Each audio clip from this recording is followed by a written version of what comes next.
welcome back to YT Finance, and in this video I want to share with you an exciting new tool that I've been using to pick stocks for me, and it's going to be an AI chatbot. Now you might be wondering, can an AI chatbot really help me make smart investing decisions? And the short answer is absolutely.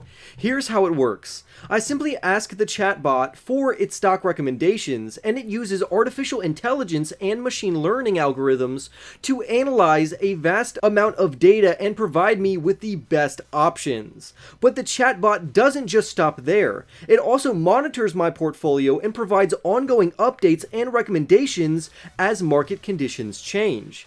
I've also been using this chatbot for a few weeks now, and I have to say that the results have been very impressive. I'm making more informed decisions and seeing a strong return on my initial investment. So if you're interested in giving this AI chatbot a try for yourself, be sure to stick around for more videos by smashing that like button, where I will share my results and provide a step-by-step tutorial on how to use this chatbot. Now, the crazy thing about this is if you are not already familiar with ChatGPT, this is the chatbot that I've been using by OpenAI. Now, before we begin, there are some parameters. This chatbot is not even hooked up to the internet right now, and it can occasionally generate incorrect information. At times, it can be biased information, but overall, it tends to be generally correct. Also, I want to say that because it's not currently connected to the internet, its knowledge of news events and various other factors have been limited to events that have taken place before 2021. So there is no news events after 2021 that this particular chatbot can use. Now, the crazy thing about this particular AI chatbot is the intro that you actually heard from me was completely generated by this chatbot. But that is exactly what we are going to do in this video. This chatbot will give us stocks to invest into, and I will invest into those companies and see how it does a year from today. I've been having loads of fun with ChatGPT by OpenAI, and before we dive into this company and how strong this chatbot actually is, I want to give you some background. But just to use this as an example, I also use this sometimes just to generate a quick summary of some books that I wanted to read. For instance, we can type in summarize the book Rich Dad, Poor Dad, and then enter. And then it will literally right now generate a phenomenal summary of this very well-known financial literacy book. So we can see Rich Dad Poor Dad is a personal finance book written by Robert Kiyosaki and Sharon Lechter. It advocates for financial literacy and teaches readers to build and grow passive income through investing, real estate ownership, and entrepreneurship. The book is told through the lens of Kiyosaki's childhood, where he had two father figures. His biological father, who was highly educated but struggled financially, and his friend's father, who was less formally educated but became wealthy through smart financial decisions. And of course, it goes on and on. Now, this is just a summary, but then I could say, what were the main investing points in this book? And it's already going to remember that I already searched for Rich Dad Poor Dad. So when I say this book, it's automatically going to go back to what I previously put, which was Rich Dad Poor Dad. Some of the main investing points covered in Rich Dad Poor Dad include the importance of financial literacy. The book emphasizes the importance of understanding how money works and how to make it work for you, rather than relying on traditional job or education to secure financial stability. The difference between assets and liabilities. The book defines assets as things that generate income or appreciate in value, while liabilities are things that take money out of your pocket. It encourages readers to focus on acquiring assets rather than just accumulating more liabilities. And of course, the list goes on and on. So literally, this is a very powerful tool that people should definitely use to their advantage. So ChatGPT is a chatbot created by OpenAI, and OpenAI may sound familiar to you because this company was literally founded by Elon Musk. Elon Musk has a large history with OpenAI and ChatGPT. Many people, when they think of Elon Musk, they think of Tesla, SpaceX, and now Twitter. However, Elon Musk clearly has ties to OpenAI, including him being an original backer and founder. This AI chatbot can write code, debug code, write in a particular famous author's voice, and help produce content for content creators. However, some students are actually using this particular technology to cheat and to write their papers. So for instance, if you said, write me an essay about the cause of the American Civil War, it will literally write it for you. And sometimes you can even say, write me 1 to 2 pages, or elaborate on that, or tell me more, and it will keep writing, depending on how long it has to be. Now remember, you would also have to go back and fact check some of this information, but the majority of the time, in my personal experience, it has a 90% accuracy from just the things that I've used. So there's been a large decision by the US school districts, particularly in schools over in New York City, that restrict the use of ChatGPT. Also, this might not get you very far in college, because college professors have various programs that they run over your particular essay. So they know if you plagiarized, or if your particular essay was written by artificial intelligence, because there are artificial intelligence trackers. So you're not going to get away with this in college. But what I really like about this company is that, one, the AI is absolutely phenomenal, and I really like how it has some connections with Elon Musk, who was one of the 3 original founders, but right now he is not on the board for this particular company. However, he is a supporter of this company. Elon Musk even tweeted that ChatGPT is scary good, and he warned we are not far from dangerously strong AI. This just goes to show you the power of artificial intelligence, which is why in this video, we are going to have this chatbot pick out our stocks. We can say, what stocks should I invest in? And of course, it's not really going to give me stocks right now, because it's going to say I'm just an artificial intelligence chatbot, and it's not appropriate for me to recommend specific stocks for you to invest in. There are many factors to consider when choosing stocks, including the company's financial health, industry trends, and your own investment goals and risk tolerance. These are most likely just pre-generated prompts for people when they ask a question, just like I did very generally, but this advice is honestly very good. It says to please consult a financial advisor or professional before making investment decisions, and how it's also important to diversify your portfolio and not invest what you can't afford to lose. So we need to try to change our approach here. So I can say, which stocks have a great historic track record?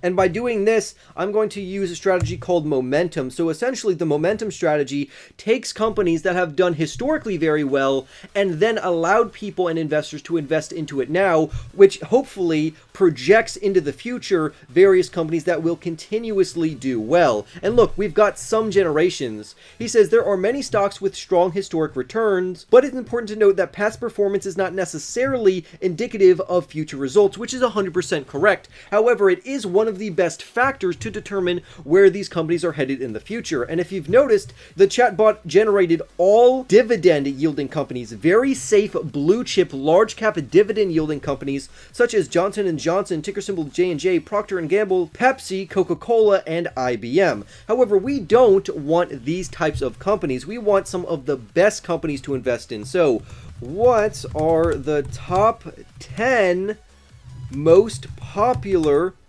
stocks to invest in? And what this is going to do is it's going to allow us to identify 10 stocks that the majority of investors enjoy or like investing into. And this is going to generate companies that are very large cap, very popular. And because they have a large volume for these companies, essentially these companies could perform very well. However, it seems that it's not willing to give me any particular companies as of right now. But despite this, it still gives me very good investing advice to do your own research and consult a financial advisor. It's also important to carefully consider your own investing goals and your risk tolerance, as well as the financial health and performance of the companies you are considering investing in.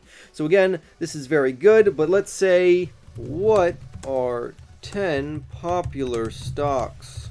There we go. Some popular stocks as of 2021 are, because remember, it's restricted to 2021, Amazon, Apple, Microsoft, Alphabet, Facebook, Berkshire Hathaway, Visa, Procter & Gamble, Johnson & Johnson, and Nestle. Now what's interesting is the last time I did this, we got the majority of the same companies. Particularly, I've gotten Amazon, Apple, Microsoft, Facebook, Berkshire Hathaway, Visa, Procter & Gamble, and Johnson & Johnson. However, the new additions would be Alphabet as well as Nestle. Last time I did this, I got Tesla instead of Apple, and instead of Nestle, I got IBM. So sometimes it changes, but overall it's been pretty good. And honestly, these are extremely good large cap safe growth companies besides Procter & Gamble and Johnson & Johnson, which would be fantastic large cap dividend companies. Now, I honestly own all of the companies on this list, but now let's take a look on how these stocks have actually performed. So we're going to go over to one of my favorite investing tools, which is going to be a portfolio visualizer. So essentially, we're going to see the historic returns and then project the historic returns on what we could be making in the future. We're not going to include any year-to-date metrics. We're going to do 10,000. So it's going to 10, 1, 2, 3. Cash flows are off, rebalance annually, no rebalancing required. Leverage type, we don't want any leverage on this particular portfolio. We want to always reinvest all of our dividends through drip investing. And we're doing a lump sum, so it's as if we invested $10,000 to project what these companies would actually be in the future. So first we had Amazon, and then we had Apple, and then after, oh, that's the wrong Apple, APL.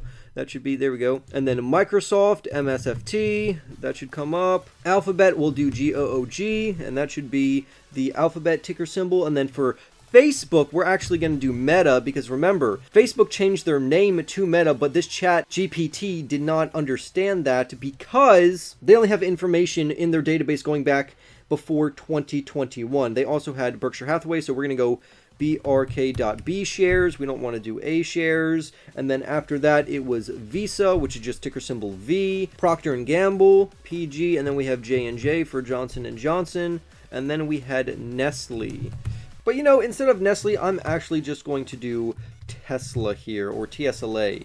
And then from here, it's going to want to know what allocation would we have to all of these companies. So clearly, it's just going to be 10%, 10%, 10%, 10%, 10%, 10%, 10%, 10%, 10%, 10%, and 10% to add up to 100. You can also do it with various portfolios. You can add more assets if you want. If you wanted to compare multiple portfolios, we could do one that would be, I don't know, 50% Amazon, and we could do like 50% Procter & Gamble, and then another one we could just do Procter & Gamble. We could do Johnson & Johnson, 25% Tesla, and I'm just going to do another 25% on Apple. So we're going to generate a total of 3 portfolios. So what would this actually generate if we listened to this chatbot, historically speaking? So as you see here, we have our pie of investing into the investments we want, at least for portfolio 1, a 10% allocation to each. We have 50 to 50% allocations, and then 25 and 25% allocations. But here are the results, which are very interesting. So portfolio 1, we have a final balance of $105,000 from just a $10,000 investment with a 26.54% CAGR. That is crazy numbers. That means we're outperforming Warren Buffett. However, Portfolio 2 did not do as well, with a 50% allocation to one company and a 50% allocation to another company. That was Amazon and Procter & Gamble. But Portfolio 3 actually did the best, with Apple, Procter & Gamble, Johnson & Johnson, and Tesla, to where we would have turned $10,000 into $172,000. But overall, this is a very powerful tool, and it goes into more statistics as well. But the funny thing is that I've already invested into all of these companies in my portfolio, which is currently returned around or close to a 20% CAGR. But feel free to mess around with this chatbot. I've had a really fun time playing with it. However, I don't think it's powerful enough to replace Google. So again, I will link this down in the description, as well as the portfolio visualizer, along with the other sources in this article. So with that being said, go ahead and smash that like button right now, comment your thoughts down below, subscribe if you are new, and I will see you in the next YT video.